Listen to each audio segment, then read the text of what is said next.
TV is all the rage, but before Survivor and Big Brother, documentaries showed us the world. Tonight, there's no better place to bring those ideas to life than the Documentary Organization of Canada Party.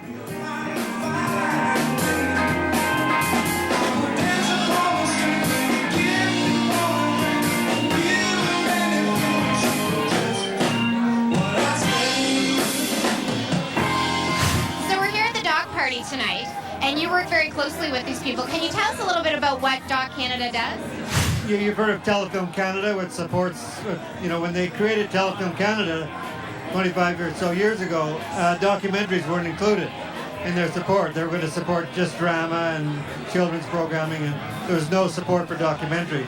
So we kind of got together and scratched our heads and saying, that doesn't make any sense. In Canada, you're not supporting documentary for television.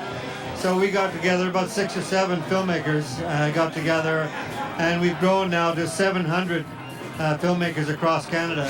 So being from Toronto and being able to work on such bigger projects, how important do you think things like this party and the Atlantic Film Festival are to smaller industries like Atlantic Canada? Well, the Atlantic Film Festival is a terrific institution. It's been going, 29 years, something like that. And I come as often as I can. It's a much more intimate festival than Toronto. And you get to talk to people, You get to watch films and really discuss them and think about them. And it's a great place to draw people together from throughout the Maritime provinces.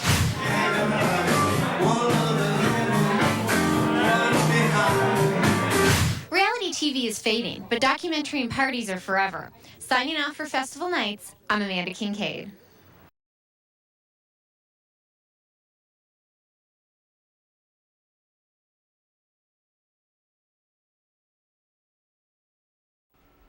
Tonight, calls, emails, and post-Super Bowl showdown.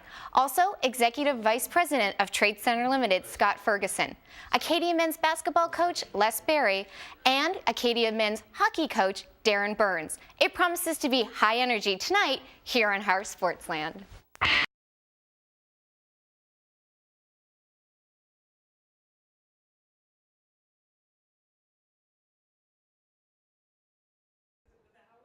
Private donations make up 77% of CNIB's funding. The organization relies heavily on the provincial government to make up the rest, but that still doesn't help everyone who needs it. Optimally, we would require more money to offer the programs that we would want to offer at the level and quality that we would like to. We would like to be able to reach out to the additional 25,000 people in Nova Scotia who don't currently access our services but could benefit from them.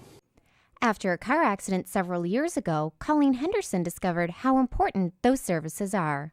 I broke 3 bones in my back, I shattered my arm, I broke a couple of ribs, I went to physio for 2 years, and through that there was nothing anyone could do about the worst thing that had happened, which is losing 70% of my eyesight. Found my way to CNIB, and you can mend broken bones. I have rods in my arm and my back, but there was nothing to help with my eyesight. Colleen found the help she needed at CNIB. Without it, her life would be very different. I'd probably be living in the basement of my house and not really going out very often because that would be my safe place, and it's such a scary thing to go outside when you lose your vision. Her story is a good example of the difference the CNIB can make in Nova Scotians' lives, and it's the reason why CNIB is asking the provincial government for more money. Unfortunately, right now we're in a situation where we're subsidizing rehabilitation services in the province of Nova Scotia. I would certainly think that our province will make investments that it needs to ensure that the services are sustained. We have every indication that government wants to find funding. The minister has said she would like to find funding, so we're optimistic.